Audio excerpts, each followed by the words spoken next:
Welcome back to Golf Xtra. Of all the villains in the golf world, there's one who is head and shoulders above the rest, Patrick Reed. Reed has long been the player that fans love to hate, playing fast and loose with the rules while making plenty of snarky comments along the way. Given that Reed is one of the players who have moved over to LIV Golf, it's no surprise that he has had plenty to say about the impending merger between the PGA Tour and LIV.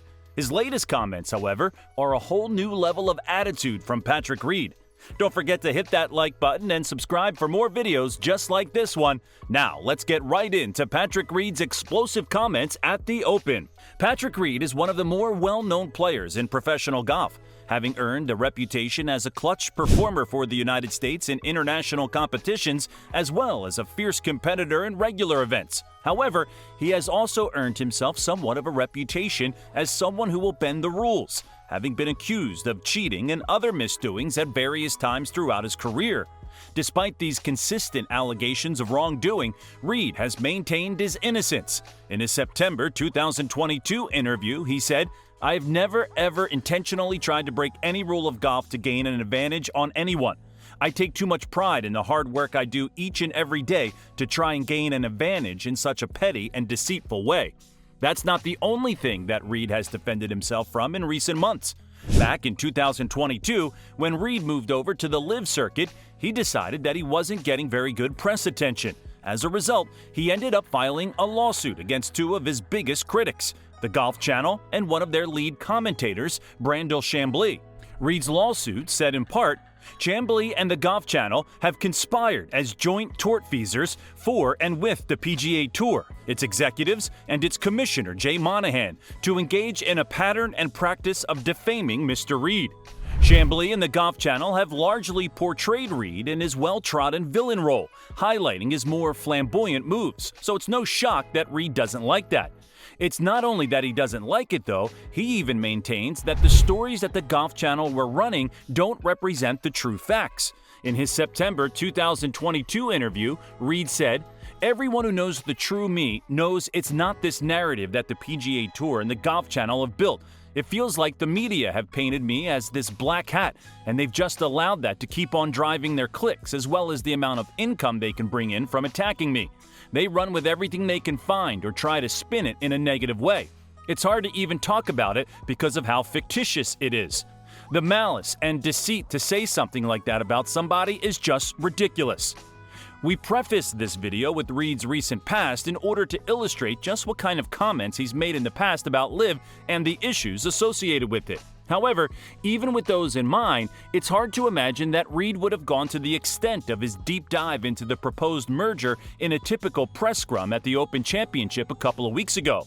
After shooting a 1-under round of 70 at Royal Liverpool in the opening round, Reed opened up his comments by questioning the fact that the merger even existed when asked about it, saying, "I don't know anything about the merger. Do you?"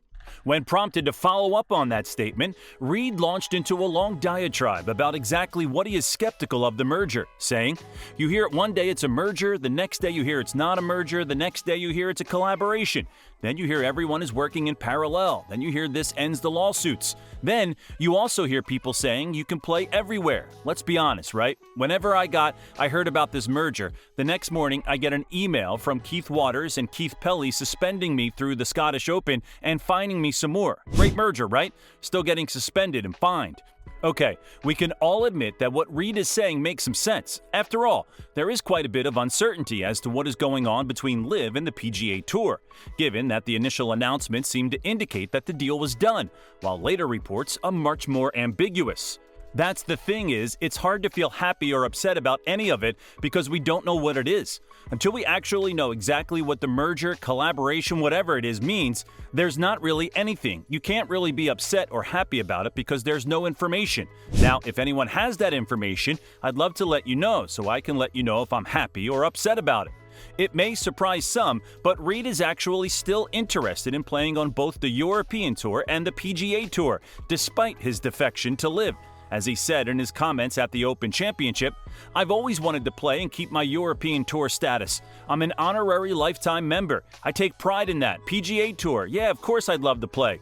The first year of LIV, I would have played the minimum. I already played the minimum on the PGA Tour. I've played every event on LIV, and I would have played the minimum on the European Tour.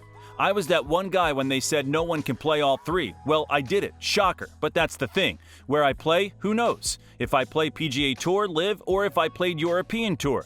The biggest thing is there should be no reason why if we've qualified, well, we shouldn't be able to. Reed also commented on the supposed hypocrisy of people from various tours sharing players with no trouble, as opposed to the LIV debacle. People say you can't make your cake and eat it as well, but how many PGA Tour players go over and play a European Tour for money? They're getting appearance fees. They're not showing up to play for competition. They're getting paid to do that. It shouldn't matter as long as you play the minimum and do what you're supposed to do. You play, and that's fine. If you play the minimum on the European Tour and you earn enough points to keep your card, you should be able to play. If you play the minimum on the PGA Tour and you have enough FedEx Cup points to keep your card, more power to you. That's kind of how I look at it. If you've qualified and if you've earned your right to play, you should be able to play. Reed no doubt shares that opinion with many other players, but the main thing he might be leaving out is that LIV was directly competing with the PGA Tour for viewership and players, while the European Tour and PGA Tour worked together more cooperatively. Regarding the congressional hearings that had shed some amount of light on the merger, Reed was dismissive, saying, "To sit there and think that you're going to have a hearing about a sport, about golf, is just like, it's a little much, but I get it." Reed finished his lengthy comments by saying, "Playing good golf takes care of everything. Takes care of these events, the majors, takes care of the Ryder Cups and all that. Just going and playing your way on, but playing well. Yeah, the guys that are part of LIV, of course we're behind the 8 ball with that because, of course, we only have 4 tournaments that count.